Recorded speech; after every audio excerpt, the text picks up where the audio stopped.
Good Monday afternoon, and thanks for joining us on Kare 11 News Now. I'm Lauren Lemanchek. New video today shows the moments leading up to and after a federal agent shot Julio Sosa Solis in North Minneapolis. The video is from city cameras that are up around the city and is about 9 minutes in length.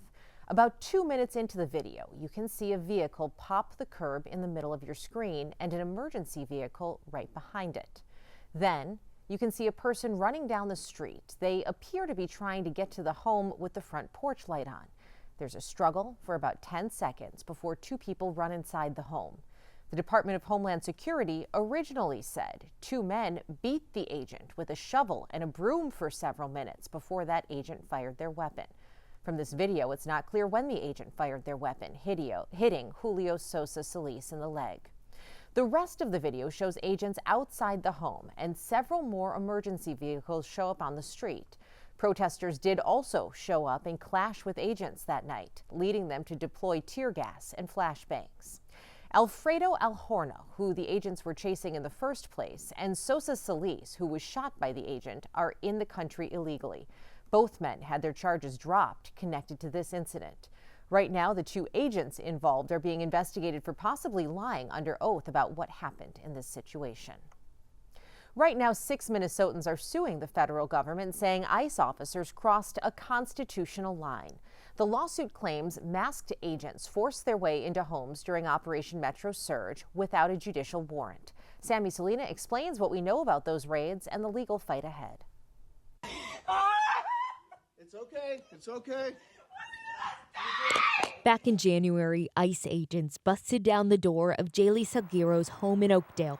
They grabbed my sister from the couch and was like, "We're taking you." As well as my dad. I wasn't able to say bye to my sister. She says federal agents never showed a judicial warrant. They just presented them with paperwork for a family member who no longer lived there.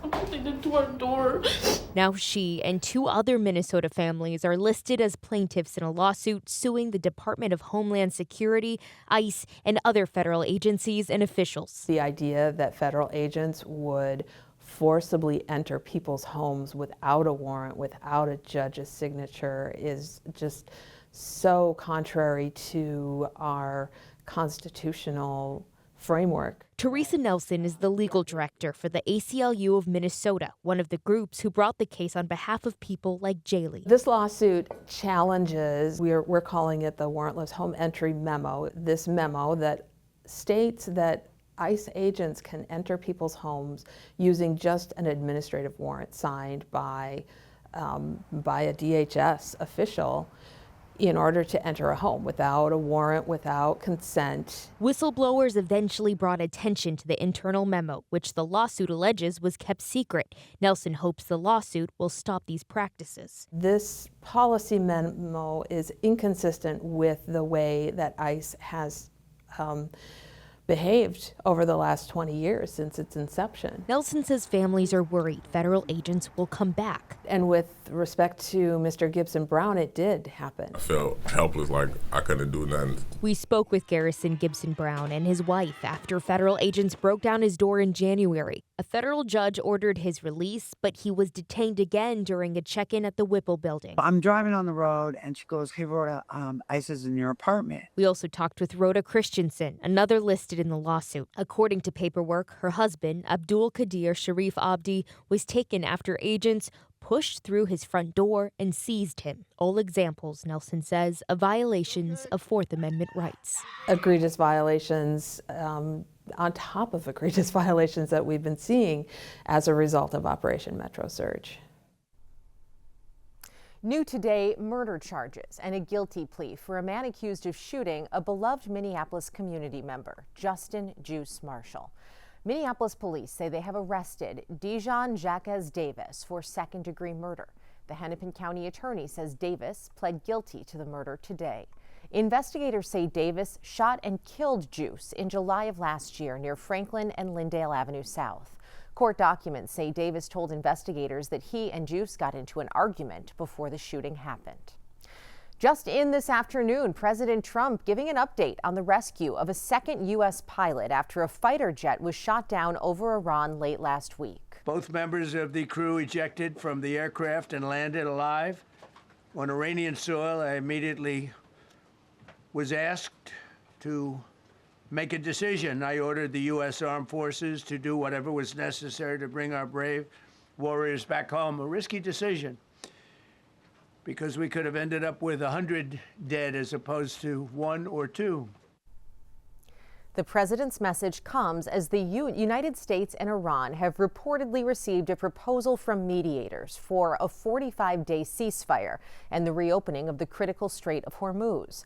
A proposal the president says is, quote, not good enough. Iran, on the other hand, is insisting the war must end. Matt Bradley's in Jerusalem with the latest. Well, it's Holy Week here in the Holy Land, and Jerusalem's Old City should be packed. But instead, Israeli security restrictions during this ongoing war with Iran have essentially emptied it out. That means that we're still actually seeing the Iranians fighting back in a very big way against Israel and the United States and America's Gulf Arab allies, continuing to pelt the Gulf areas and here in Israel with ballistic missiles and other projectiles. 4 people were killed in the northern Israeli city of Haifa in an attack overnight. That's a rare set of casualties here. We've seen quite a few injuries, but deaths have been rare thanks to Israel's early warning system and all of the bomb shelters that are scattered throughout the country. The fact is that President Trump now seems to be weighing some sort of peace proposal that would end the fighting at least for about 48 hours. That's one of many different proposals that the president is considering, according to administration officials who spoke with NBC News. And it's not clear whether he's made up his mind yet. Matt Bradley, NBC News, Jerusalem.